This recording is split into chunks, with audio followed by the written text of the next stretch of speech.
එහෙනම් පළමුවෙනිම විශේෂාංගය මේ වැඩසටහනේ දරුවනේ යොමු වෙන්නේ ආර්ථික විද්‍යාව විෂය මොන වගේ සබ්ජෙක්ට් එකක්ද? ආර්ථික විද්‍යාව විෂයේ සමාජ කාර්යභාරය මොන වගේද? ඒ වගේම ආර්ථික විද්‍යාත්මකව සිටීම කියන සංකල්පය ඔබට ප්‍රගුණ කරවීමේ බලාපොරොත්තුවෙන් තමයි ප්‍රශස්ත ආර්ථික විද්‍යා අධ්‍යාපනික වැඩසටහනෙහි පළමුවෙනිම විශේෂාංගය ඔබ වෙනුවෙන් නිර්මාණය වෙන්නේ. ඉතින් අපි දන්නවා අපි ජීවත් වෙන්නේ සමාජයක. සමාජයක් කියලා කියන්නේ පුද්ගලයෝ කණ්ඩායම් අන්තර් සම්බන්ධතාවයකින් යුතුව එක්කාසු වෙලා ඒ විවිධ පාර්ශ්වවල තියෙන අරමුණු සාක්ෂාත් කර ගැනීම වෙනුවෙන් කටයුතු කරන කණ්ඩායම් වලට තමයි අපි කියන්නේ සාමාන්‍ය සොසයිටියක් කියලා කියන්නේ. right. ළමයි ආර්ථික විද්‍යාව ඔබ අද ඉඳන් අඳුරගන්න ආර්ථික විද්‍යාව කියලා කියන්නේ සමාජීය විද්‍යා විෂයක්. social science එකක්. මේ සමාජීය විද්‍යා විෂයන් වල විශේෂත්වයක් තියෙනවා. අපි සාමාන්‍යයෙන් ලෝකේ විද්‍යාවන් ප්‍රධාන වශයෙන් කොටස් දෙකකට බෙදා වෙන් කළොත් අපිට පුළුවන් ශුද්ධ විද්‍යාවන් සහ සමාජීය විද්‍යාවන් කියලා කොටස් දෙකකට මේ විද්‍යාවන් බෙදා වෙන් කරන්න. ඒ වගේ ලක්ෂණ අනුව. ඉතින් එතකොට මේ බෙදා වෙන් කිරීමේදී ආර්ථික විද්‍යාව අදාළ වෙන්නේ ආර්ථික විද්‍යාව හසු වෙන්නේ මොන කාණ්ඩයටද? සමාජීය විද්‍යා ගණයට තමයි අයිති වෙන්නේ. හොඳයි. ප්‍රශස්ත ආර්ථික විද්‍යා අධ්‍යාපනික වැඩසටහනේ පළමුවෙනි දිගහැරුමෙන් ළමයි අපි කතා බහට ලක් කරනවා ආර්ථික විද්‍යාවිය කොහොමද සමාජීය විද්‍යාවක් බවට පත් වෙන්නේ කියන්නේ. දැන් සමාජීය විද්‍යාවන් වල යම් යම් ලක්ෂණ තියෙනවානේ. එතකොට මේ ආර්ථික විද්‍යා විෂය සමාජීය විද්‍යාවක් බව ඔබ අඳුනගත්තට කොහොමද මේක සමාජීය විද්‍යාවක් බව පිළිගන්නේ කියන කාරණාව දැනගන්න එපේ. අන්න ඒ කාරණාව ගැන අපි අද දවස් සාකච්ඡා කරනවා. ඒ වගේම ආර්ථික විද්‍යානුකූලව සිටීම ඉකොනොමිකල් තින්කින් එක මේක වයස් ભેදකින් තොරව බාල මහලු වැඩිහිටි ඕනෑම කෙනෙකුට වැදගත් වෙන concept එකක්. මොකද ආර්ථික විද්‍යානුකූලව සිතන්න පුළුවන් නම් කෙනෙක්ට ජීවිතේ බොහෝ තීන්දුව తీරන ඉතා තාර්කිකව බුද්ධිමත්ව ගන්න පුළුවන්කම ලැබෙනවා. එතකොට ආර්ථික විද්‍යානුකූලව සිතනවා නම් අපි කොහොමද අපේ චින්තන රටාව පුරුදු පුහුණු කරන්න ඕනේ? අපි මොන වගේ දේවල් ගැනද අවධානය දෙන්න ඕනේ මේ ආර්ථික විද්‍යානුකූලව හිතනකොට? අන්න මේ දේවල් පිළිබඳ අද දවසේ අපි සාකච්ඡා කරනවා. එහෙනම් අපි මුලින්ම ප්‍රවේශ වෙමු ආර්ථික විද්‍යාව සමාජීය විද්‍යාවක් social science එකක් වෙන්නේ කොහොමද කියන එක ගැන අධ්‍යයනය කරන්න. right. දැන් සමාජීය විද්‍යාවන් අතර රැජින හැටියට විරුදාවලිය ලබලා තියෙන්නේ මේ අපේ ඉකෝන් සබ්ජෙක්ට් එක. ඇයි අපි දන්නවා රැජිනක් වුණොත් එහෙම ළමයි සාමාන්‍යයෙන් රැජිනක් කියලා කියන්නේ ඊටාම ආකර්ශනීය චරිතයක්නේ. පොදු ජන හදවත්වල ඊටාම ආකර්ෂණයක් කරගත්ත චරිතයක් තමයි සාමාන්‍ය රටක රැජිනක් කියලා කියන්නේ. එයා ඊටාම ජනප්‍රියයි. ඊටාම ජනප්‍රියයි. සිත් ඇද ගන්නා සුළුයි. එතකොට අලුත් විලාසිතා ඔය වගේ දේවල් තියෙනවා නම් එහෙම නේද? අලුත් දැනුම සමහර වෙලාවට රැජිනක් කියලා කියන්නේ නිකන් හොඳේ ලස්සන විතරක් නෙමෙයි නේද? හැම දෙයකින්ම යා නිතරම අප්ඩේට් වෙන චරිතයක් වෙනවා. අන්න ඒ නිසා ඒ වගේම තමයි මේ ආර්ථික විද්‍යා විෂය වර්තමානයේ අපි විශේෂයෙන්ම අපේ ලාංකේය අධ්‍යාපන කලාව ඇතුලේ අපි මේ සිස්ටම් එක ඇතුලේ ඉගෙන ගන්න සමාජීය විද්‍යා විෂයන් වලින් ඉකෝන් කියලා කියන්නේ තාම ජනප්‍රිය, තාම ආකර්ශනීය, සිත් ඇද ගන්නා සුළු, ඒ වගේම නිරන්තරයෙන්ම අප්ඩේට් වෙන සබ්ජෙක්ට් එකක් හැටියට අපිට අඳුන ගන්න පුළුවන්. එහෙනම් මෙන්න ලෝකේ විද්‍යාවන් අපි ප්‍රධාන කොටස් දෙකකට වර්ගීකරණය කරගත්තොත් විශේෂයෙන්ම අපේ මේ අධ්‍යයනයේ පහසුව සඳහා කොටස් දෙකකට වර්ගීකරණය කරගත්තොත් අපිට පුළුවන් මේ විද්‍යාවන් ස්වභාවික විද්‍යා එහෙම නැත්නම් ශුද්ධ විද්‍යා සහ සමාජීය විද්‍යා වශයෙන් කොටස් දෙකකට බෙදා වෙන් කරන්න පුළුවන්. එතකොට මොනවද මේ ස්වභාවික විද්‍යා? ශුද්ධ විද්‍යා කියන්නේ මොනවද? අන්න ඒ ගැන ඔබ දැනගන්න ඕනේ. මම උදාහරණ කිහිපයක් ඔබට දෙන්නම්. ළමයි අපිට මේ ස්වභාවික විද්‍යාවන් එහෙම නැත්නම් ශුද්ධ විද්‍යාවන් හැටියට සලකන්න පුළුවන් විශේෂයෙන්ම මෙන්න මේ වගේ සබ්ජෙක්ට්. අපි ගමු ජීව විද්‍යාව A level දරුවෝ උසස් පෙළ බයෝ සබ්ජෙක්ට් එක. ඒ වගේම අපි ගමු රසායන විද්‍යාව කෙමිස්ට්‍රි. අපිට ගන්න පුළුවන් භෞතික විද්‍යාව ෆිසික්ස් භෞතික විද්‍යාව. ඊට පස්සේ අපිට ඕන ගන්න පුළුවන් ඔය අණුක විද්‍යාව වගේ සබ්ජෙක්ට් අණුක විද්‍යාව වගේ සබ්ජෙක්ට් සලකන්න පුළුවන්. මෙන්න මේවා තමයි ලෝකේ ස්වභාවික විද්‍යාවලට නැත්නම් ශුද්ධ විද්‍යාවලට උදාහරණ වෙන්නේ. දැන් මේ හරහා සිද්ධ වෙන්නේ බොහෝ වෙලාවට ජීව විද්‍යාත්මක මූලයන් ස්වභාව ධර්මයේ තියෙන ජීව විද්‍යාත්මක මූලයන් කොහොමද නිර්මාණය වෙලා තියෙන්නේ, ඒ වගේ අන්තර්ක්‍රියාකාරීත්වය කොහොමද සිද්ධ වෙන්නේ වගේ දේවල් තමයි පැහැදිලි කරන්නේ. දැන් හිතන්නකෝ ජීව විද්‍යාව ගැන. ජීව විද්‍යාව සබ්ජෙක්ට් එකේ මිනිස්සෙක්ගේ හදවතක් මිනිසාගේ හදවත විච්ඡේදනය කරලා ඒකේ හරස්කඩකින් පෙන්නනවා මොකක්ද? මෙන්න හදවතේ සැකැස්ම. මෙන්න මිනිස් හදවතේ සැකැස්ම මේකයි කියලා පෙන්නනවා. නේද? එතකොට රසායන විද්‍යාව ගන්නකො. රසායන විද්‍යාව අපි කතා කරොත් එහෙම ජලය අපි දන්නවා ජලයේ විද්‍යාත්මක නාමය අපි හැටියට සැලකුවොත් එහෙම H2O ජලය. හයිඩ්‍රජන් අණු දෙකකුයි ඔක්සිජන් අණුවකුයි එකතු වෙලා තමයි ජලය නිර්මාණය වෙන්නේ. ඉතින් මේක උගන්වනවා මේ මූලධර්ම මේවා ගොඩනැගෙන හැටි උගන්වනවා රසායන විද්‍යාව. එතකොට භෞතික විද්‍යාවත් එහෙමයි ප්‍රවේගය ත්වරණය වගේ අපි විශේෂයෙන්ම කතා කරන වැදගත් විද්‍යාත්මක සංසිද්ධීන් පිළිබඳව අධ්‍යයනයට ලක් කරනවා. ඒ වගේම ජෛව රසායන අණු කොහොමද සකස් වෙලා තියෙන්නේ කියන එක අණුක විද්‍යාව වගේ සබ්ජෙක්ට් වලින් කතා බහට ලක් කරනවා. එතකොට මේ විශේෂත්වය තමයි මේ ස්වභාවික විද්‍යාවල මේ අපි කතා කරපු ජීව විද්‍යාව රසායන විද්‍යාව වගේ විශේෂයෙන්ම ස්වභාවික විද්‍යාවල පර්යේෂණ සිද්ධ කරන්නේ අපි විසින් නිර්මාණය කරගත්ත පර්යේෂණාගාරයක් ඇතුලේ තමයි මේ වගේ පර්යේෂණ බොහෝ වෙලාවට සිද්ධ කරන්නේ. එතකොට ඒ හරහා වැදගත් විද්‍යාත්මක නියමයන් වලට නිගමන වලට එළඹීම මේ හරහා සිද්ධ කරනවා. දැන් මිනිහෙක්ගේ හදවත, මිනිස්සෙක්ගේ හදවත විච්ඡේදනය කරලා හරස්කඩක් දැක්වපුවහම ඒ හරස්කඩ ඕනෑම මිනිස්සෙක්ගේ ශරීරයේ එකයි. ඒ මිනිසයා කොහෙද? පෙරදිග මිනිස්සෙක්ද? නැත්නම් මේ බටහිර යුරෝපා රටක මේ ජාතිකයේද යුරෝපා ජාතිකයේද? මේක අදාළ නැහැනේ. හදවතේ හරස්කඩ කියන්නේ කෝකත් ඉතින් ඕනම මිනිස්සෙකුට එකක් තමයි පොදුයි. ඒ ඉගැන්වීම් පොදුයි ඒ වගේ හොයාගන්න දේවල් ළමයි. හැබැයි අන්න ඒ විදිහේ අපි ගොඩනගාගත්ත පර්යේෂණාගාරයක් ඇතුළේ පර්යේෂණ කරන්න කිසිසේත්ම අවස්ථාවක් නැහැ. මොනවා තුලද? සමාජීය විද්‍යාවන් තුල. මේ සමාජීය විද්‍යාවන් වල පර්යේෂණාගාරය හුදෙක් ගොඩනැගිල්ලකින් ආවරණය වෙච්ච එකක් නෙමෙයි, බිත්ති හතරකින් කොටු වෙච්ච එකක් නෙමෙයි. සමාජීය විද්‍යාවල පර්යේෂණාගාරය වෙන්නේ සමස්ත සමාජයෙන්. සමස්ත සමාජයෙන්. එතකොට අපි දන්නවා සමාජ සත්වයක් හැටියට මිනිසාගේ විවිධ පැතිකඩ තියෙනවා. අපි දන්නවා මිනිස්සුયો දේශපාලනමය වශයෙන් ක්‍රියාකාරී චරිත ඉන්නවා. ඒ කියන්නේ පොලිටිකල් විෂන් එකක් තියෙනවා ජීවත් වෙනකොට සමාජයේ මිනිස්සෙක් හැටියට. අන්න අපිට ඒක ඉගෙන ගන්න මේ හොඳ ලස්සන දේශපාලන විද්‍යාව අපිට තියෙන හොඳ විද්‍යාවක් සමාජීය විද්‍යාවක් පොලිටිකල් සයන්ස් දේශපාලන විද්‍යාව. ඔය මේ සමාජමය සත්‍යයක් හැටියට මිනිසාගේ දේශපාලනික දර්ශනය, චර්යා රටා, ක්‍රියාකාරකම් අධ්‍යයනය කරන්න තියෙන සබ්ජෙක්ට් එක සමාජීය විද්‍යාව. එතකොට අපිට දැන් විශේෂයෙන්ම අපි කතා කරොත් එහෙම මිනිස්සුන්ගේ ආගමික පැත්තකට අපි දැන් බෞද්ධ හැටියට විශේෂයෙන්ම අන්න උසස් පෙළ ළමයින්ට ඒ ලෙවල් වල තියෙනවා බෞද්ධාගමික වටපිටාව. ಭಾರತೀಯ සමාජයේ ඉඳන්ම මිනිස්සු කොයි විදිහටද වර්ගීකරණය කළේ? ඒ වර්ගීකරණ ඇතුලේ මිනිස්සුන්ට පැවරිච්ච රාජකාරි මොන වගේ දේවල්ද?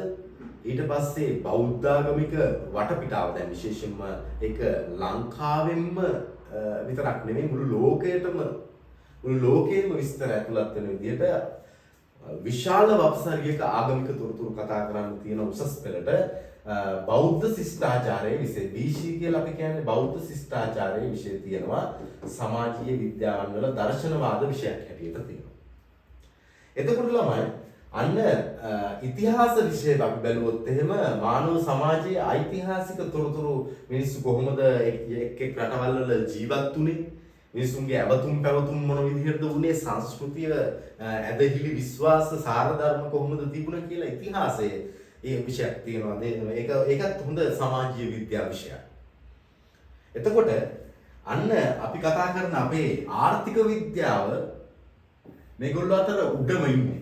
ඉකොනොමි ආර්ථික විද්‍යාව තමයි අපි කියපු රැජින. එයාට තමයි කිරුළ හම්බෙලා තියෙන්නේ. එයාට තමයි කිරුළ හම්බෙලා තියෙන්නේ. right. එතකොට තව තියෙනවා. කැම්පස් එකට ගියපුවම විශේෂයෙන්ම විශ්වවිද්‍යාලයට ගියොත් එහෙම මානව ශාස්ත්‍ර හා සමාජීය විද්‍යා පීඨවල තියෙනවා සෝෂියොලොජි සමාජ විද්‍යාව තියෙනවා. ඒක කෙලින්ම සමාජය ගැනමයි ඉගෙන ගන්න තියෙන්නේ. සමාජ විද්‍යාඥයන්ගේ සෝෂියොලොජිස්ට්ලාගේ ඒගොල්ලෝගේ ඉගැන්වීම් සමාජය පිළිබඳ සමාජ සත්‍යයක් හැටියට මිනිසා කොහොමද ක්‍රියා කරන්නේ කියන එක ගැන ඉගෙන ගන්න තියෙනවා. තව තියෙනවා ඕනනම් මානව විද්‍යාව. මේක තව කැටගරි තියෙනවා ළමයි. ඕනනම් අපිට පෙන්වන්න පුළුවන් මානව විද්‍යාව වගේ දේවල්. මනෝ විද්‍යාවත් එහෙමයි. මිනිසුන්ගේ කොහොමද සිතුවිලි පාලනය කරන්නේ, මිනිස්සු කොහොමද සමාජයේ ගනුදෙනු කරනකොට තමන්ගේ මනස ක්‍රියාත්මක වෙන්නේ කොහොමද මිනිස්සුන්ගේ, මේක ඉගෙන ගන්න තියෙනවා මනෝ විද්‍යාව. right. හරි. එහෙනම් මෙන්න මේ වගේ තියෙන විශේෂත්වය තමයි අර ස්වභාවික විද්‍යාවල වගේ පර්යේෂණාගාරයක් ඇතුලේ මේකට අදාළ පර්යේෂණ කරන්න බෑ. හරි. ළමයි දැන් අපි කතා කරන්නේ අපි ඉස්සෙල්ලා ඉගෙනගත් අපි ලයිස්තුගත කරා සමාජීය විද්‍යාවන් ලයිස්තුවක් සහ ස්වභාවික විද්‍යාවන් ලයිස්තුවක් සකස් කරානේ. එතකොට අපි තවදුරටත් දැනගමු මේ ස්වභාවික විද්‍යාවන් සහ සමාජීය විද්‍යාවන් අතර යම් වෙනසක් තියෙනවද, මොනවද ඒ වෙනස්කම් කියන එක පිළිබඳව ටිකක් දැනුවත් වෙලා යන එක වඩාත් හොඳයි කියන කාරණාවයි මට හිතෙන්නේ. මම ඕගොල්ලොම එක්කන් යන්නේ මුලින්ම අතීත ආවර්ජනයකට. මතකද ඕගොල්ලොන්ට සාමාන්‍ය පෙළ පන්තිවලදී ඕගොල්ලෝ ප්‍රභා සංශ්ලේෂණයට හිරුවෙලිය අවශ්‍ය වෙනවද නැද්ද කියන කාරණාව හොයන ටෙස්ට් එක කරා මතකද? අන්න එතෙන්ටයි මම ඕගොල්ලොන්ගේ මතකය නැවත අරන් යන්නේ. ළමයි අපි මේකදී ටෙස්ට් එකක් කළානේ. මතකයි නම් ඕගොල්ලොන්ට මේ ස්වභාවික විද්‍යාවල ජීව විද්‍යාව පාඩමක කොටසක් මම මේ ඕගොල්ලොන්ට නැවත මතක් කරන්නේ. එතෙන්දී ඕගොල්ලොන්ට මතක නම් අපි කරේ එක හා සමානව අපි සාමාන්‍ය පැල දෙකක් අරගෙන ඒක පෝෂණ මාධ්‍යයක මේ වගේ පෝෂණ මාධ්‍යයක ස්ථාපනය කරලා මේ පැල දෙක අපි මේ පැල දෙක සිටවලා මොකද කළේ? අපි කළේ එක පැලයකට හොඳින් හිරු එළිය ලැබෙන ස්ථානයක තිබ්බා නේද ළමයි? ඔව්. ඒ හා සමානව අනිත් පැලේ අපි හිරු එළිය නොවැටෙන විදිහට ඉතා අඳුරු ප්‍රදේශයක, අඳුරු කාමරයක හරි එහෙම නැත්නම් අඳුරු කරන ලද නේද? ඔව්. එහෙනම් මෙන්න එක පැලයකට හොඳින් හිරු එළිය වැටෙන්න සලස්සනවා. ඒ වගේම අපි කළේ අනිත් පැලයට එන්න මේ වගේ අඳුරු කරා අපි නේද? එයාව ආවරණයකින් හොඳට ආවරණය කරා. හිරු එළිය කියන සාධකය නොලැබෙන විදිහට ආවරණය කළා. ඔන්න ඔය වැඩේ කළා මතකද? එතකොට මේකෙදී අපි ටික දවසක් යනකොට අන්න අපිට පේන්න ගන්නවා මේ හිරු එළියට නිරාවරණය නොවූ අඳුරු ප්‍රදේශයක තිබ්බ අපි අඳුරු කාමරයක හෝ අඳුරු ආවරණයක් ඇතුලේ තියෙන ලද පැලය ටිකෙන් ටික වියලිලා මැරෙන්න පටන් ගන්නවා. අන්න අපි මේ පැලේ මැරුණයින් පස්සේ අපි කියනවා පැහැදිලිව මෙතනින් නිගමනයක් ජීව විද්‍යාත්මකව කියනවා ශාකවල ප්‍රභා සංශ්ලේෂණයට හිරු එළිය අත්‍යවශ්‍ය සාධකයක් කියන කාරණාව. එතකොට මෙතන මේ පර්යේෂණයක් නේ කළේ. ඒකට බලපාපු සාධකය මොකද්ද? හිරු එළියනේ.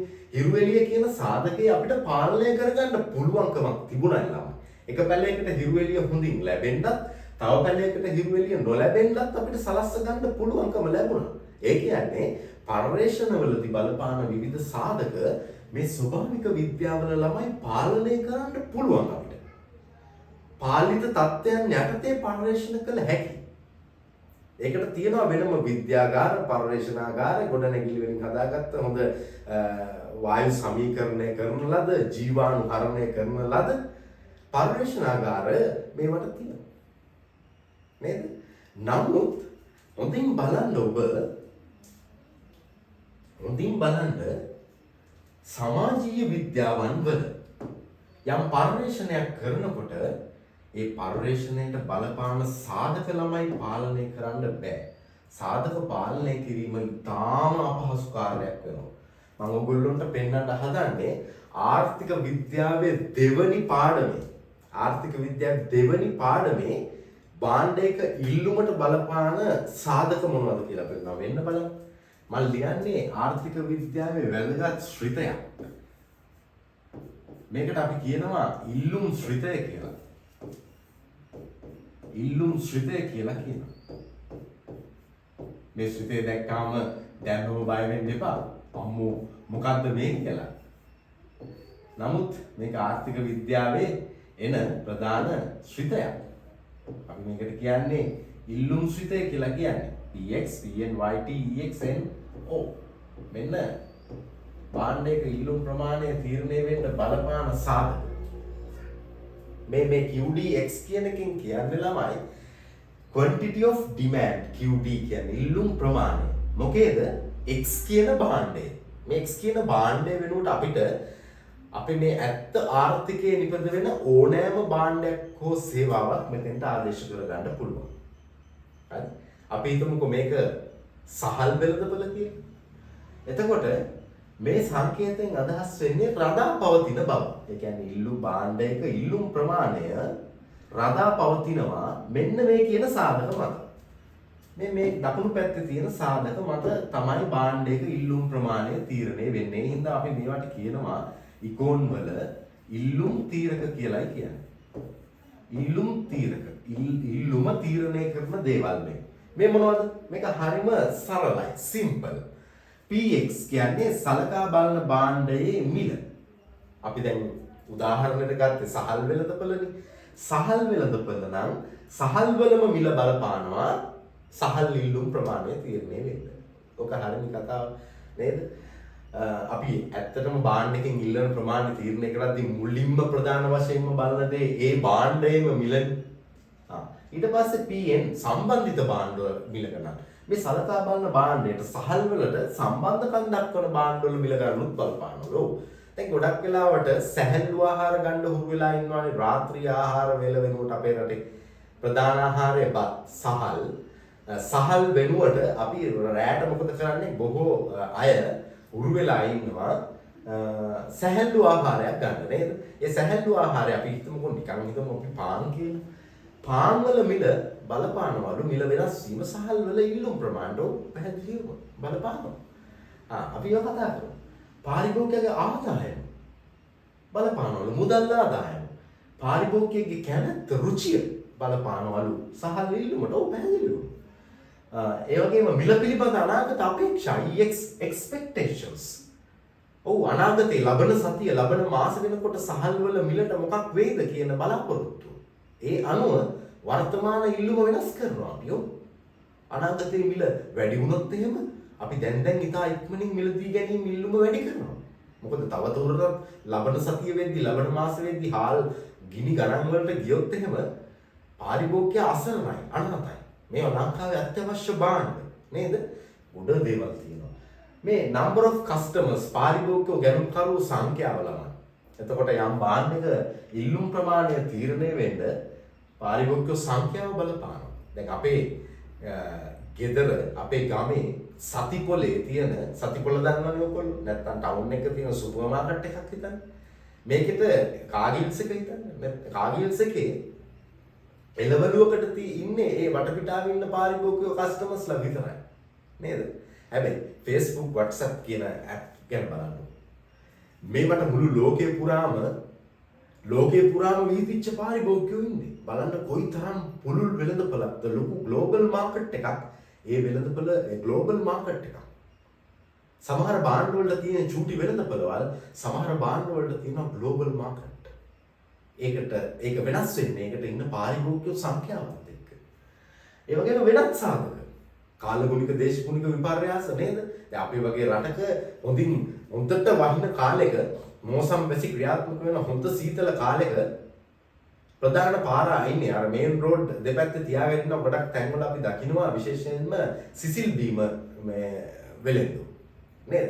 සිසිල් බීම වලට මේ ඉල්ලුමක් එන්නේ නැහනේ මේ හොඳින් වහින කාලෙක කවුද නවත්තලා මේ වැස්සේ ඌල් බීම නේද? අන්න ඒ වගේ දේවල් මම මේ කියන්නේ. එතකොට අයිස්ක්‍රීම් කන්නේ කවුද වැස්සේ? එහෙම කන යට ඇති. නමුත් ඒ ඉල්ලුම කියන ඒවා වෙනස් වෙනවා ඒත් එක්ක තමයි කාලගුණික දේශගුණික විපර්යාස බලපාන්න පුළුවන්. පැහැදිලිවම. සමහරට ආගමික සංස්කෘතික දේවල් බෞද්ධ අතින් බුර්කාවට කවදාවත් ඉල්ලුමක් ඇති වෙන්නේ නැහැ. ඇයි? හේතුව බුර්කාව කියලා කියන්නේ අපේ සංස්කෘතික ලක්ෂණයක් නෙමෙයි. ඒක මුස්ලිම් ජාතිකයන් එකක්. ඒ බුර්කාවට එතකොට ඉල්ලුමක් ඇති වෙන්නේ ලංකාවේ ඉන්න මුස්ලිම් ජාතිකයන්ගෙන් ඇති වෙන්නේ. ළමා සාරිය ළමා ඇඳුම කියන එකට ඉල්ලුමක් ඇති වෙන්නේ මේ භාණ්ඩයට බෞද්ධ ජනතාවගෙන්. එහෙම නැතුව ළමා සාරිය අඳින්නේ නැහැ මුස්ලිම් ජනතාව. පැහැදිලිද? ඒ වගේ දේවල් ළමයි භාණ්ඩයක හෝ සේවාවක ඉල්ලුම් ප්‍රමාණය තීරණය වෙන්න අතිශයින් බලපානවා. මේ බලන්නකො සමාජීය විද්‍යාවන් වල යම් දෙයක් පැහැදිලි කරන්න යනකොට ඒ පරිශ්‍රණයට බලපාන සාධක පාලනය කරගන්න බෑ. දැන් මෙතනින්ම ඕගොල්ලොන්ට ඒක පේනවා. හැබැයි මෙතන අපිට පුළුවන්කම ලැබුණා ස්වභාවික විද්‍යාවල සාධකය පාලනය කරගන්න. අන්න එහෙනම් ප්‍රධානම වෙනස්කමක් ඔබ දකින්න අඳුනගන්න මේ ස්වභාවික විද්‍යාවන් වල දරුවනේ යම් පරිශ්‍රණයක් කරන්න යනකොට ඒකට බලපාන සාධක පාලිත තත්ත්වයක් යටතේ සිද්ධ කරන්න පුළුවන්. හැබැයි සමාජීය විද්‍යාවන් වල ඒ විදිහට පාලනය කරන්න බෑ සාධක යම් පරිශ්‍රණයක් සිද්ධ කරන්න යනකොට බලපාන සාධක පාලනය කරන්න හරි අමාරුයි. right. දැන් මෙතනදී තව දෙයක් මම මතක් කරනවා ස්වභාවික විද්‍යාව ජීව විද්‍යාත්මකව සාධකයක්මයි. ඒත් රසායන විද්‍යාවෙන් ගන්නම්ම H2O ජලය හැදිලා තියෙන ආකාරය අහුවොත් එහෙම ජලය කොහොමද නිර්මාණය වෙලා තියෙන්නේ ජලය නිර්මාණය වෙන්නේ අපි දන්නවා H2O මේ මම ඉන්නේ ස්වභාවික විද්‍යාව පැත්තේ H2O වලින් නිර්මාණය වෙන්නේ හයිඩ්‍රජන් අණු දෙකකුයි ඔක්සිජන් අණුවකුයි එකතු වෙලානේ මේ ජලය හැදෙන්නේ මේ මූලධර්ම. එතකොට මේ මූලධර්ම වාදය ලෝකෙ කොතන ජලයටත් එකයිනේ. ජලය කියන එක කොතනද තියෙන්නේ? ඒක මොන රටක තිබුණත් ජලය හැදෙන්නේ H2O හැටියටනේ. හැබැයි ළමයි අපි යම් තත්ත්වයක් ගැන කිව්වොත් එහෙම ඉකෝන් වල මේ වගේ සමාජීය විද්‍යාවන් වල රටෙන් රටට කාලෙන් කාලයට මේ වගේ නිගමන පර්යේෂණ වලින් අපි ගන්න නිගමන තොරතුරු දත්ත ඒ එළඹෙන ප්‍රතිපත්ති වගේ දේවල් රටින් රටට කාලෙන් කාලයට වෙනස් වෙනවා සමාජීය විද්‍යාවන් වල. ඒක විශේෂම දෙයක් හොඳින් මතක තියාගන්න. අද ක්‍රියාත්මක කරපු ආර්ථික ප්‍රතිපත්තිය ලබන වසර වෙද්දි ගැලපෙන්නේ නැහැ. වෙනස් කරන්න. අද පිළිගත්ත ආර්ථික විද්‍යා උපදේශ ලබන අවුරුද්ද වෙද්දි සමහර වෙලාවට වෙනස් කරන්න වෙනවා. පැහැදිලිද? එතකොට යම් රටක් අපි නිකන් හිතුවොත් එහෙම ආර්ථික ප්‍රතිපත්තියක් තිබ්බ කියලා අපි හිතමු තොරතුරු දත්ත වලින් ඇවිල්ලා අඩු ආදායම්ලාභී ජනතාවට විශේෂයෙන් ලොකු දේවල් වියදම් කරන්නේ නැහැ යම් රටක්. ඒ කියන්නේ සහන ලබා දෙන්නේ නැහැ. අපි එහෙම හිතන්නකෝ. අපි දැන් දන්නවනේ සමෘද්ධි සහන ආධාර අපේ රටේ ක්‍රියාත්මක වෙන නේද? ඒ වගේ සහන ආධාර තියෙනවන්නේ. අස්වැසුම මේ වගේ සහන ආධාර වැඩි ලබා දෙන්නේ නැති රටක් කියලා හිතන්නකෝ. හැබැයි ඒක ඒ රටේ ප්‍රතිපත්තියක් හැටියට දීර්ඝ කාලයක් තිබුණු රටක් කියලා හිතන්නකෝ. නමුත් කොවිඩ් වසංගතය වගේ වසංගතයක් අපි කවද්ද බලාපොරොත්තු වෙන්නේ? එහෙම ගෝලීය වසංගත ඉතා අනපේක්ෂිත වෙනවා. එතකොට රටේ විපතට පත් වෙන ආර්ථික වශයෙන් ලෙල්ලට වැටෙන මිනිස්සු ඉන්නවනේ. ඒගොල්ලොන්ට අනිවාර්යෙන්ම අන්න අර ප්‍රතිපත්ති වෙනස් කරලා මොකද කරන්න වෙන්නේ? රටට සහන ක්‍රියාත්මක කරන්න සිද්ධ වෙනවා. ඇයි මේ වගේ දරුණු ඛේදවාචකයකදී ආර්ථික ප්‍රතිපත්ති කියන ඒවා වෙනස් කරන්න රටකට සිද්ධ වෙනවා. සමාජීය විද්‍යාවන් සමාජයේ තුල තාක්ෂණය කියන එක නිතරම වෙනස් වෙනවා. ආර්ථික ව්‍යුහ වෙනස් වෙනවා. ආර්ථික ප්‍රතිපත්ති වෙනස් වෙනවා ළමයි.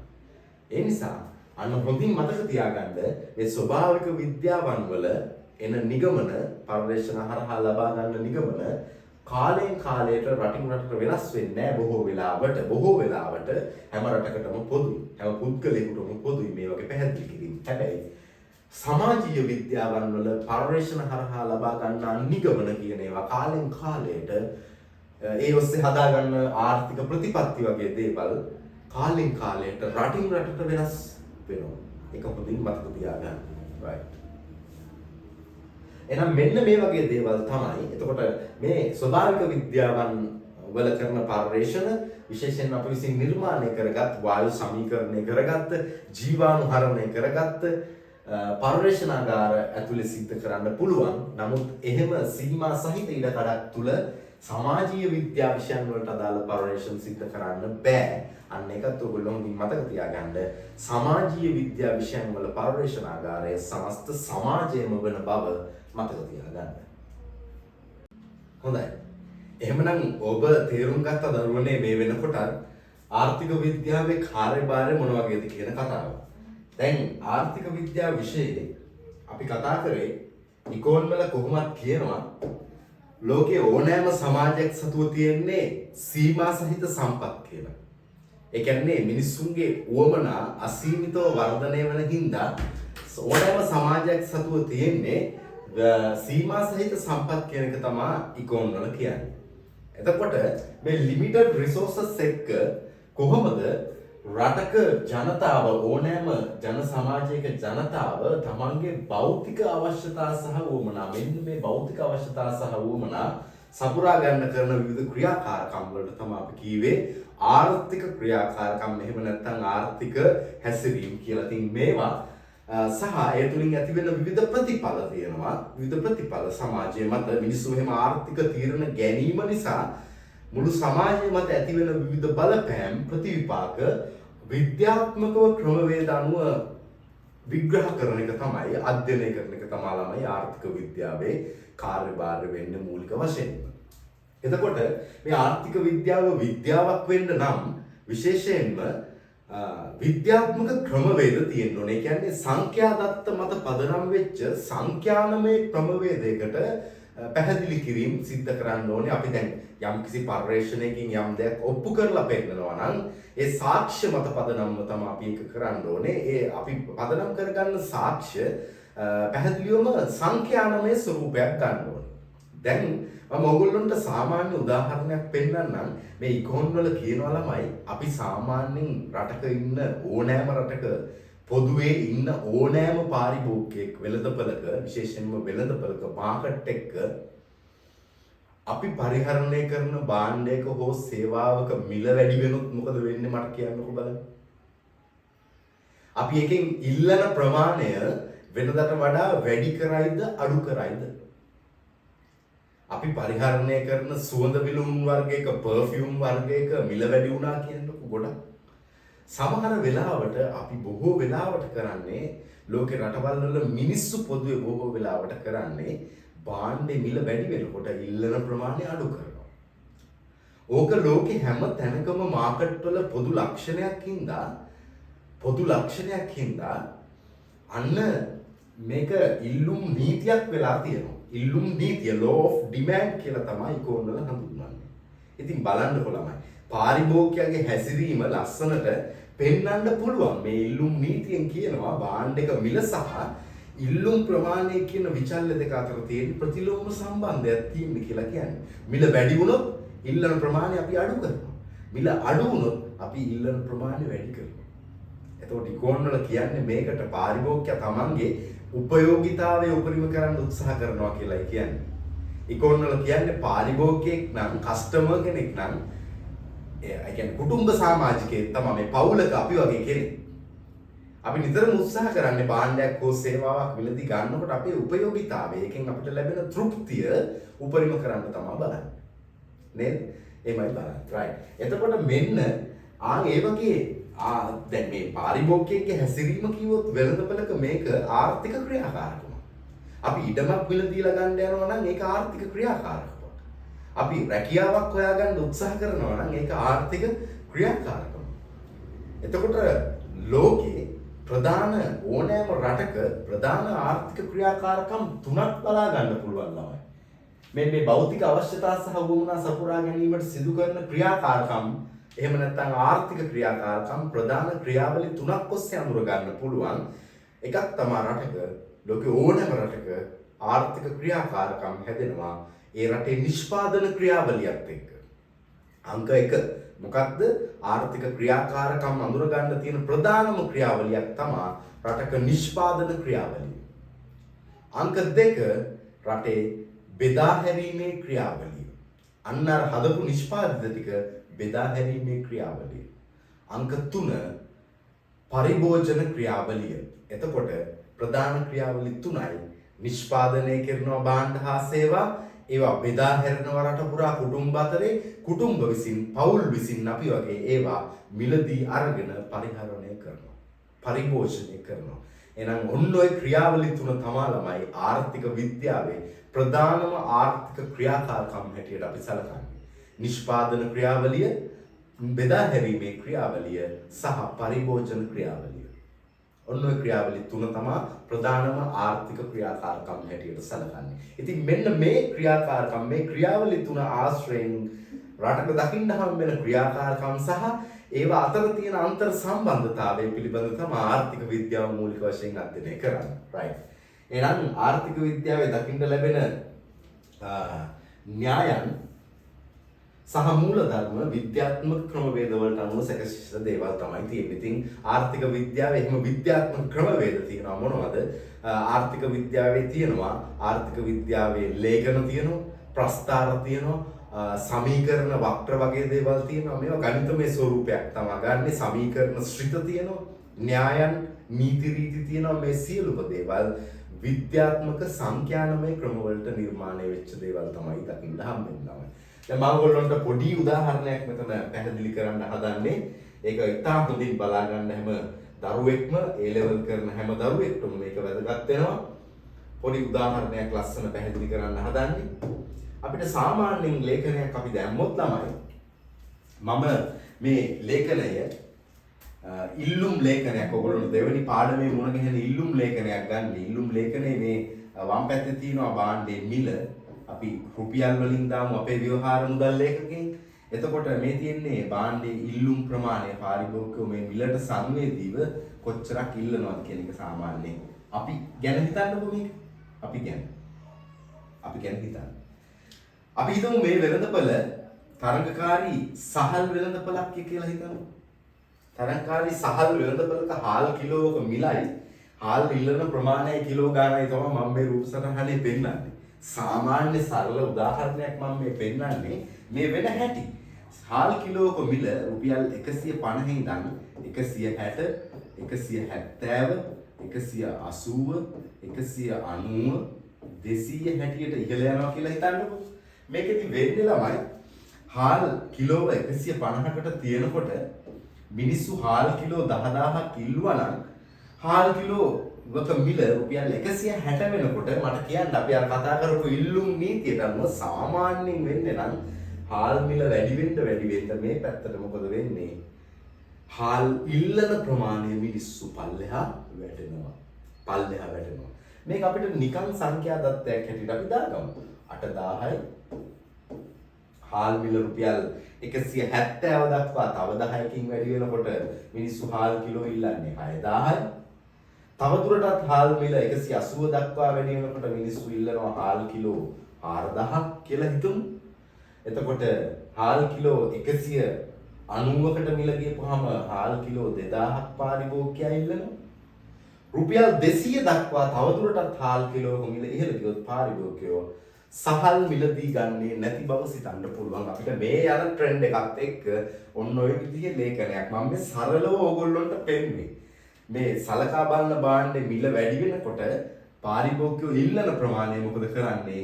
අඩු කරන එකයි කරන්නේ. දැන් මෙන්න මේ වගේ තියෙන ප්‍රතිලෝම සම්බන්ධතා ඇත්ත ආර්ථික ලෝකයේ තියෙන දේවල් අපිට ලේඛන මගින්, වක්‍ර ප්‍රස්ථාර මගින්, ඊට පස්සේ ශ්‍රමීකරණ ශ්‍රිත මගින් පෙන්වන්න පුළුවන්කම පැහැදිලිවම ආර්ථික විද්‍යාවේ තියෙනවා. ඒ හා බැඳුණු න්‍යායන් සහ විද්‍යාත්මක මූලධර්ම මත පදනම් වූ නීති රීති උපකල්පන වගේ දේවල් ආර්ථික විද්‍යාවේ දකින්න හම්බ වෙන නිසා ආර්ථික විද්‍යාව තවදුරටත් විද්‍යාවක් හැටියට අපිට සලකන්නට පුළුවන්.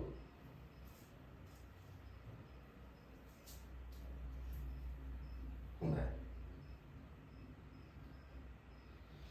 හරියම ආර්ථික විද්‍යාත්මකව සිටීම ඉකොනොමිකලි අපි කොහොමද හිතන්නේ ඉකොනොමිකල් තින්කින් මේක තමයි අපි අද දවසේ පාඩමේ අවසානට සාකච්ඡා කරන මාතෘකාවවත් එක්ක කොහොමද ඉකොනොමිකලි හිතන්නේ ආර්ථික විද්‍යාත්මකව සිතන්නේ කොහොමද මේ ආර්ථික විද්‍යාත්මකව හිතනවා කියන එක අමුතු දෙයක් නෙමෙයි ඇත්තටම අපේ ජීවිතවල තියෙන දෙයක් බුද්ධිමත්ව වැඩ කරන මිනිස්සු යම් තීන්දුවක් තීරණයක් ගන්නකොට අපි නිතරම ඒ ගැන දහස් වතාවක් කල්පනා කරලා නේද ඒ තීරණය ගන්න.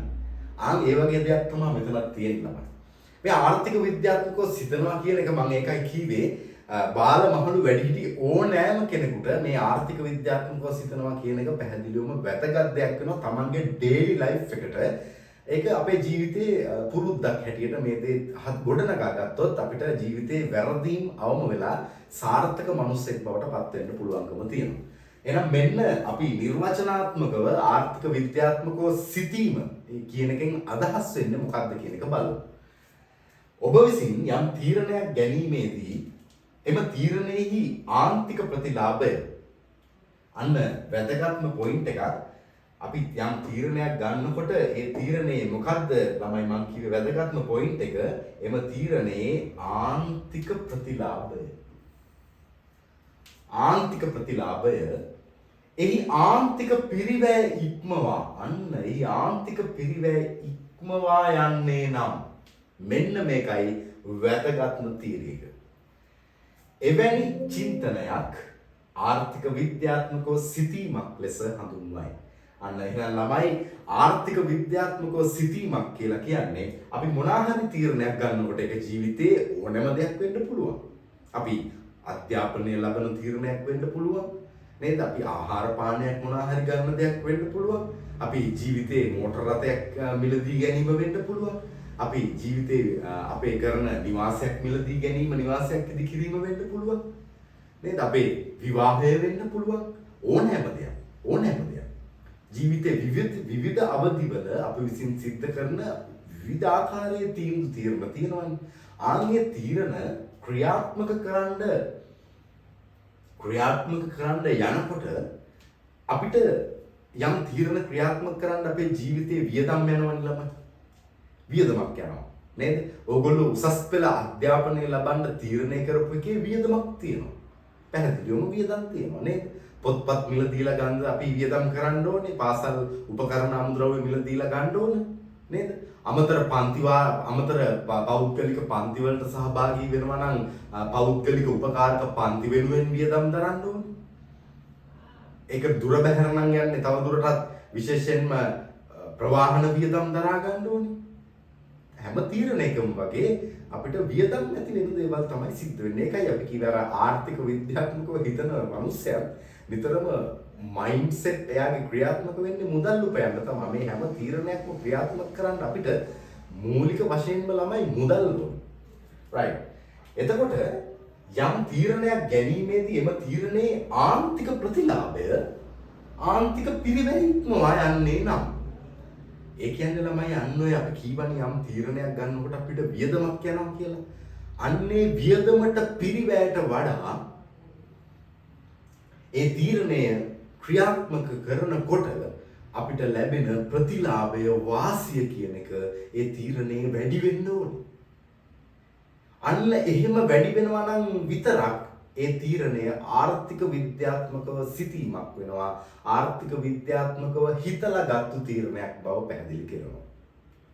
එහෙනම් සරලවම තේරුම් ගන්න අපි යම් දෙයක් කරන්න යනකොට යන වියදමට වඩා අපි යම් දෙයක් කිරීමෙන් ලැබෙන වාසිය අපිට ලැබෙන ප්‍රතිලාභ කියන එක වැඩි වෙන්න ඕනේ. එහෙම වුණොත් තමයි ඒක ආර්ථික විද්‍යාත්මකව සිටීමක් වෙන්නේ. ආර්ථික විද්‍යාත්මකව සිටීමක් වෙන්නේ. නේද? රයිට්. එතකොට මෙන්න බලා ගන්න ආර්ථික විද්‍යාත්මකව සිතීම අපි ප්‍රගුණ කරන්න නම් ළමයි විශේෂයෙන්ම ආර්ථික විද්‍යාත්මකව සිතීම ප්‍රගුණ කරන්න නම් මෙන්න මේ කියන කාරණා පිළිබඳ අපි මූලික අවධානය ලබා දෙන්න ඕනේ. අපි බලමු මොනවද මූලිකව අවධානය ලබා දෙන්න ඕන කාරණා ආර්ථික විද්‍යාත්මකව සිතීම කෙනෙක් ප්‍රගුණ කරන්න නම්. right. මෙන්න පළවෙනි දේ. මෙන්න මේක තමයි අංක 1. හිඟකම හින්දා අප විසින් ගනු ලබන සෑම තීරණයකම පාහේ ආවස්තික පිරිවැයක් පවතින බව අපි හිතන්න ඕන. මොකක්ද මේ කියන්නේ?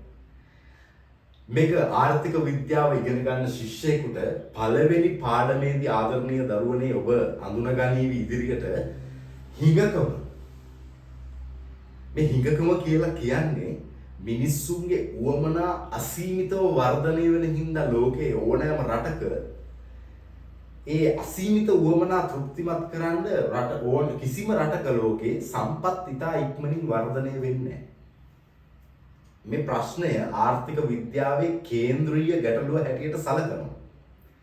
ඒ කේන්ද්‍රීය ගැටලුවෙන් කියන්නේ අපේ උවමනා මිනිස්සුන්ගේ මොහොතින් මොහොත තප්පරයෙන් තප්පරේ වර්ධනය වුණාට ඒ ඉතා ඉක්මනින් වර්ධනය වෙන උවමනා සම්පූර්ණ කරන්න රටක සම්පත් කියන ඒවා වර්ධනය වෙන්නේ නැහැ කියලා කියන්නේ.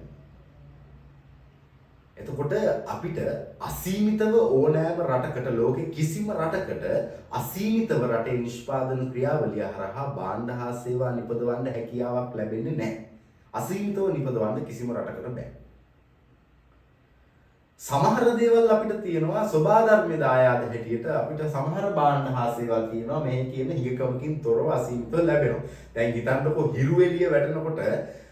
හිරු එළිය වැටෙනකොට කවට හරි පුළුවන් නේ ඇඳුමක් වේල ගන්න.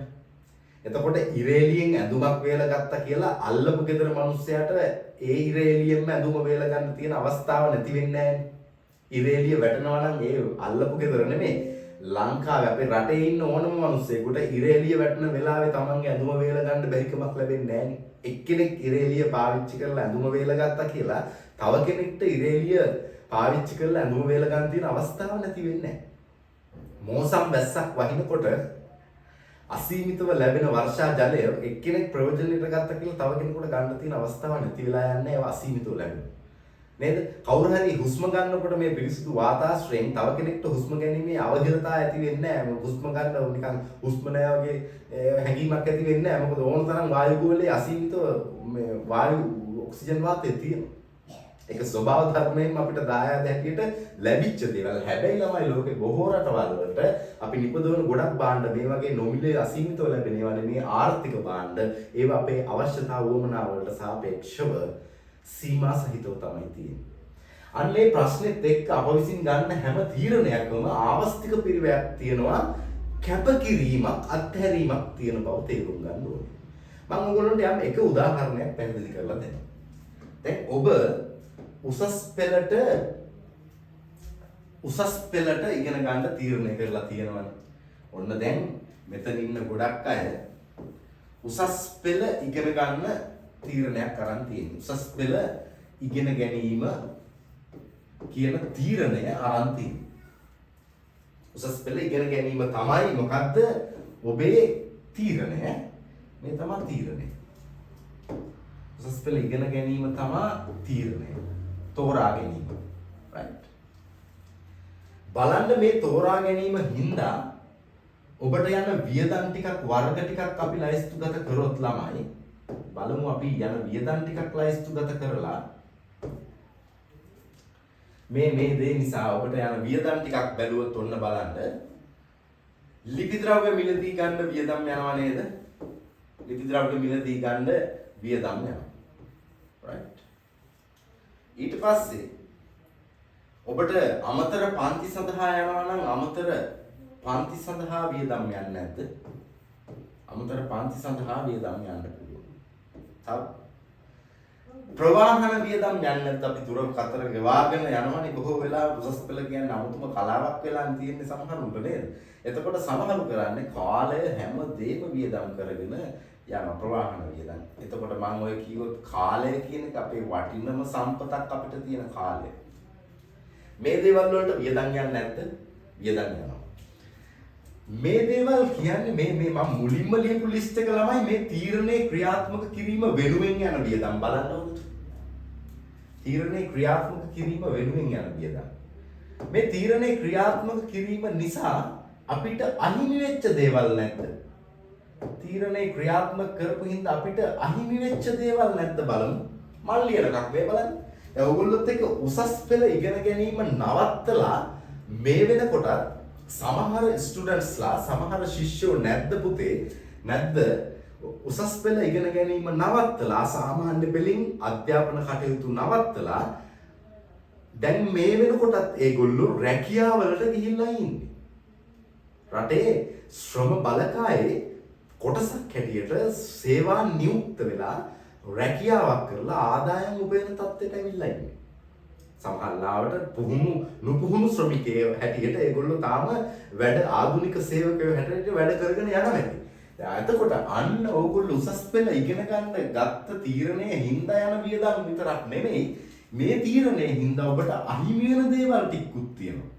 ඔබට අහිමි වෙන දේවල් ටිකක් තියෙනවා. මොකද ආදායමක් අපිට එන්න තියෙන ආදායමක් නැති වුණා නම් ඒක අපිට වියදමක් වගේ දෙයක් තමයි. ඔබට මේ කාලය තුල අහිමි වූ වැටුපක් තියෙනවා ළමයි. ඔබේ සම වයස්වල අනිත් අය මේ කාල සීමාව තුල රැකියාවක් කරලා උපයන වැටුපක් තියෙනවා. ඔබට ඒක අහිමි වෙලා තියෙන්නේ ඔබේ තීරණය නිසා. මොන තීරණය නිසාද? උසස් පෙළ ඉගෙන ගැනීමේ තීරණය නිසා. මේක මුදල් වලින් මේ සම්පූර්ණ වියදම් හැදුවොත් ඔබේ මේ කාලයේ මේ තීරණය වෙනුවෙන් ඔබ ගත්ත තීරණය වෙනුවෙන් රුපියල් ලක්ෂ 10ක 15ක වටිනාකමක් අවුරුදු දෙකට එයි.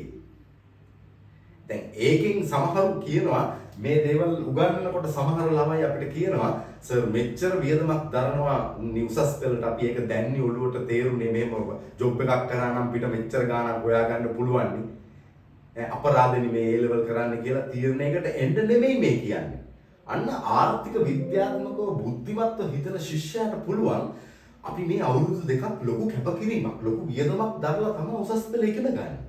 එහෙනම් උසස් පෙළ ඉගෙන ගන්න එක ඉතා සාර්ථකව කරගෙන විශිෂ්ට ප්‍රතිඵලයක් එක්ක විශ්වවිද්‍යාල වරම් ලබලා මේ සමාජයේ හොඳ ඉහළ වෘත්තියකට ගියා නම් ළමයි ඔබ මේ දරපු වියදම් සියල්ල එක වැටුපෙන් ආවරණය කරගන්න ඔබට පුළුවන්කම ලැබෙනවා. අන්න ඒකයි බුද්ධිමත්කම කියලා කියන්නේ. අධ්‍යාපනය කියලා කියන්නේ දීර්ඝකාලීන ආයෝජනයක් බව පැහැදිලිවම ඔබ තේරුම් ගන්න. right? එතකොට මෙන්න බලන්න ළමයි අපි උසස් පෙළ ඉගෙන ගැනීමේ තීරණය වෙනුවෙන් බොහෝ කැපකිරීම් අත්හැරීම් කරලා තියෙනවා මෙතන. ඔබ බොහෝ කැපකිරීම් කරලා උසස් පෙළට වාඩි වෙලා ඉන්නේ. ඒ නිසා ඒ කාල සීමාව ඉතාම අර්ථවත්ව ගත කරන්න ඕන නම් අන්න ආර්ථික විද්‍යාත්මකව ඔබ සිතන්න පුරුදු වෙච්ච දරුවෙක් බවට පත් වෙන්න ඕනේ. ඉකෝන් වල හොඳ තියරිටිකල් නොලෙජ් එකක් තියෙන දරුවෙක් වෙන්න ඕනේ. ඔබ හොඳට මේ උසස් පෙළ වැඩේ කරන්න ඕනේ. එතකොටයි හිතෙන්නේ මෙච්චර වියදමක් යනවා, මගේ දෙමාපියෝ මෙච්චර වියදමක් දරනවා, රජය මෙච්චර වියදමක් අපි වෙනුවෙන් දරනවා, නොමිල අධ්‍යාපනය වෙනුවෙන් නේද? ඊට පස්සේ ශිෂ්‍යත්ව ලබා දීම සිද්ධ කරනවා. විශ්වවිද්‍යාල වලට තේරුණොත් විදේශගත වෙලා විදේශ ශිෂ්‍යත්ව ලබා දෙනවා. අධ්‍යාපනයට බලන්න කොයිතරම් පහසුකම්ද සපයන්නේ. කොයිතරම් කැපකිරීමක්, කොයිතරම් අත්හැරීමක් මේ සමාජයේ කරනවද ඔබේ අධ්‍යාපනය වෙනුවෙන්.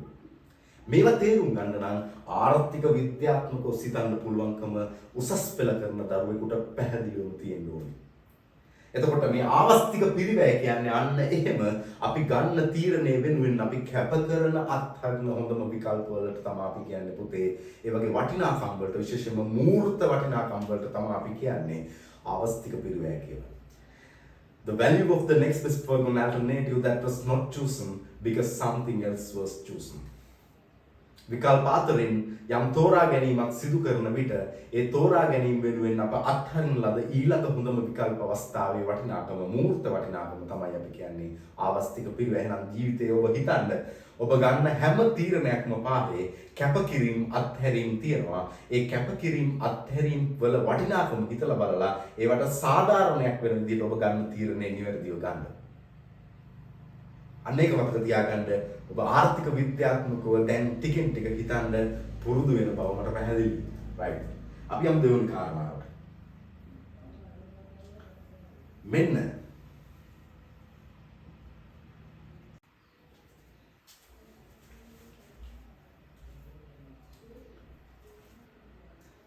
right දරුණේ ආර්ථික විද්‍යාත්මකව සිතනවා නම් ඔබ ඒ සිතීම ප්‍රගුණ කරන්න නම් දෙවැනියට බලමු අපි ස්වාර්ථය උදෙසා තාර්කිකව ක්‍රියා කරන්න පුළුවන්කම තියෙන්න ඕනේ.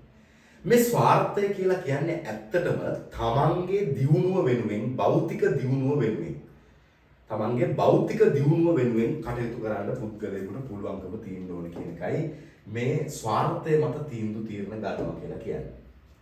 එතකොට අපි මේ ස්වාර්ථය කියලා කියන්නේ ඇත්තටම මෙන්න මේක නෙමෙයි.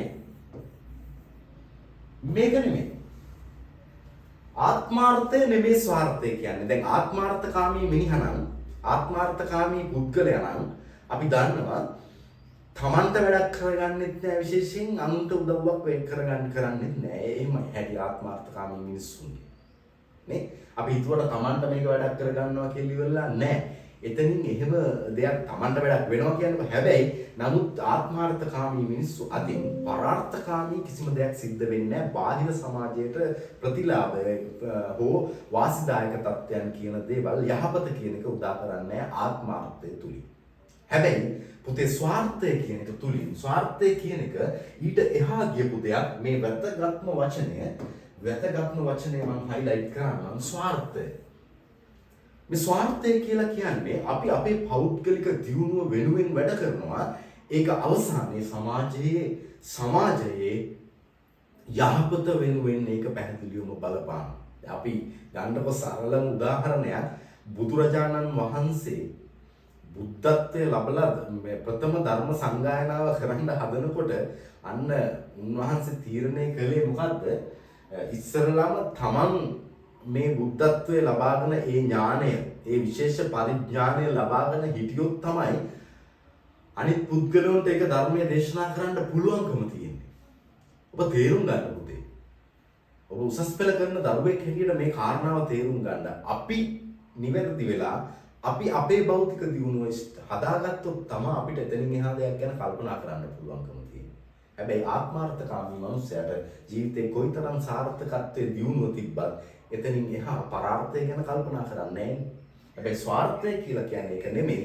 අපි අපේ දියුණුව ඉස්සෙල්ලා සල්සගත්තාම ඒ තුලින් සමාජයට අපිට පුළුවන් ලොකු ඵලදායී රාජකාරියක්, ඵලදායී සේවයක් ලබා දෙන්න පුළුවන්කම තියෙනවා.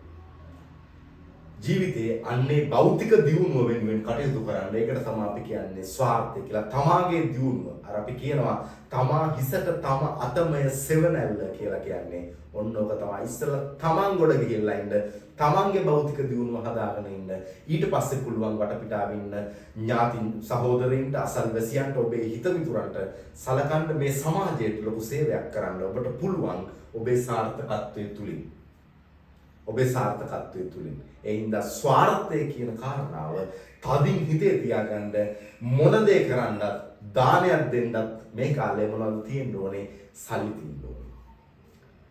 හැම දෙයක්ම කරන්න මේ මුදලට යට වෙන්න කියනවා නෙමෙයි මම මුදලට යට වෙන්න කියනවා නෙමෙයි මම ඔබට ඕනෑම දෙයක් කරන්න හොඳ යහපත් දේවල් ඔබේ හිතේ ඇති ඒවා ලොකු ප්‍රමාණ වලින් හිතේ ඇති නමුත් ඒ දේවල් කරන්න ඉස්සරලා ඔබ ඔබේ භෞතික දියුණුව හදාගන්න මුදල් ඔබ ළඟ තිබිය යුතුයි ඕනම දෙයක් කරන්න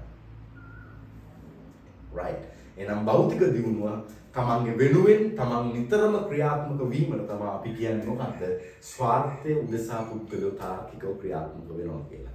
ඉතින් ආර්ථික විද්‍යාව මේ ස්වාර්ථය උදෙසා ක්‍රියාත්මක වෙන පාරිභෝගිකයා ස්වාර්ථය උදෙසා පාරිභෝගිකව ක්‍රියාත්මක වෙනකොට රටක ඒ කියන්නේ අපි පවුල උපයෝගීතාවය උපරිම කරන්න තමයි උපයෝගීතාවය උපරිම කිරීම තමයි අපි වගේ පවුල්වල කුටුම්බවල මේ කාගේද ළමයි ආර්ථික විද්‍යාව අපි විශේෂයෙන්ම කතා කරන පාරිභෝගිකයා.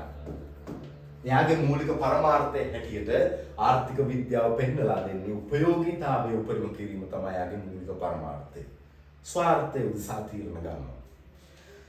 ඒ වගේම ආර්ථිකයක අපි කතා කරන ඊළඟ වැදගත්ම චරිතයක් තමයි මේ පාරිභෝගිකයත් එක්ක ළමයි රටක නිෂ්පාදකයා. මේ නිෂ්පාදකයන්ගේ ස්වාර්ථය මත ක්‍රියාත්මක වෙනකොට ආර්ථික විද්‍යාව කියනවා ලාභ උපරිම කිරීම තමයි මේගොල්ලොන්ගේ මූලික පරමාර්ථය. ලාභ උපරිම කිරීම තමයි නිෂ්පාදකයෙක් ගෙනන් මූලික පරමාර්ථය. එහෙනම් ඔබ විශේෂයෙන්ම දැනට උසස් පෙළ ඉගෙන ගන්න දරුවෙක් හැටියට දැනගන්න ස්වාර්ථය මත තාර්කිකව ක්‍රියාත්මක වෙනකොට පාරිභෝගිකයෙක් නම් අපි වගේ කුටුම්බ පවුලක සමාජිකයෙක් නම් එයා නිතරම උත්සාහ කරන්නේ උපයෝගීතාවය උපරිම කරන්න. ඒ කියන්නේ භාණ්ඩ හා සේවා මිලදී ගැනීමෙන් පරිහරණය කිරීමෙන් ලබන තෘප්තිය සතුට උපරිම කරන්න තමයි පාරිභෝගිකයා උත්සාහ කරන්නේ. ලාභ උපරිම කරන්න උත්සාහ කරනවා තමන්ගේ ප්‍රොඩක්ට් විකුණ ගැනීමෙන් අලෙවි කිරීමෙන් ලාභය උපරිම කිරීමට තමයි උත්සාහ දරන්නේ. ආර්ථිකයක කවුද මොන චරිතයද? නිෂ්පාදකයා කියන චරිතය. මේ දෙක දැනගෙන ඉන්න. ඒ නිසා මම ඔබටත් කියන දේ තමයි ඉතින් තමන්ගේ භෞතික දියුණුව වෙනුවෙන් වැඩ කරලා තමන්ගේ හොඳ ස්ටෑන්ඩඩ් එකක් හදාගෙන අපි යමු. එතනින් ඉදිරියට සමාජයට ලොකු සේවයක් කිරීම වෙන්නේ. right. හරි. දරුවනේ අවසානම වශයෙන් මේ පළවෙනි පරිච්ඡේදයේදී මම ඕගොල්ලන්ට කියලා දෙන්නේ ආන්තික විශ්ලේෂණය ගැන. මේ ආන්තික විශ්ලේෂණය කියන්නේ අපේ මනසේ තියෙන යම් තක්සේරුවක් ඇත්තටම ඒ විශ්ලේෂණාත්මක විශ්ලේෂණාත්මක හැකියාව ඇනලයිසිං ස්කිල් එක ඕගොල්ලන්ට ජීවිතයේ තිබීම ආර්ථික විද්‍යාත්මකව සිටීමට ඔබේ ජීවිතය සාර්ථක කරගන්න සහ අපි ගන්න තීරණ ගොඩක් ෂාප් තියුණු තාර්කික තීරණ බවට පත් වෙන්න මේ ආන්තික විශ්ලේෂණයක් ඔබ සතුව තිබීම වැදගත් වෙනවා. එහෙනම් ආර්ථික විද්‍යාත්මකව හිතන්න ප්‍රගුණ කරන කෙනෙකුට තෙවනුව අවධානය ලබා දෙන්න තියෙන කාරණාව තමයි ආන්තික විශ්ලේෂණය කියන කාරණාව. මේ ආන්තික විශ්ලේෂණයේදී කියනවා නිතරම අපි ගන්න තීරණයක අන්න ඉස්සෙල්ලත් මම ඕගොල්ලන්ට පැහැදිලි කරා අපි ගන්න තීරණයක ආන්තික ප්‍රතිලාභය සහ ආන්තික පිරිවැය ගැන තමයි අපි කල්පනා කළ යුත්තේ. ආන්තික ප්‍රතිලාභ සහ ආන්තික පිරිවැය ගැන. මේ ආන්තික විශ්ලේෂණයේදී විශේෂයෙන්ම අපි හිතනවා අපි ගන්න තීරණයක ආන්තික පිරිවැය ඉක්මවා ආන්තික ප්‍රතිලාභ තියෙන්න ඕනේ. මේ තියෙන්නේ ආන්තික පිරිවැය